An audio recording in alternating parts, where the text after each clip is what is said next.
Bu adi film yox. 1993-cü il Azərbaycandır. Bir anlıq təsəvvür elə. Cibində pulun var, amma mağazada çörək yoxdur. Uzun uzadı saatlarca növbə gözləyirdik ki, çörək alıb mağazadan evə gedək. İndi isə vəziyyət fərqlidir. Marketlər doludur.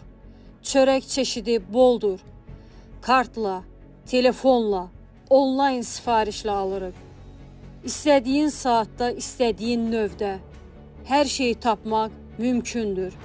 Bu video keçmişə baxmaq üçündür ki, bugünün dəyərini bilək. Çörək yenə çörəkdir. Sadəcə indi tapılır, o vaxt tapılmırdı. Bir vaxtlar pul var idi, çörək yox. İndi isə çörək boldur, pul yox. Demək ki, dərd dəyişib, amma çətinlik qalıb. Sonda şərhləri sizə buraxıram.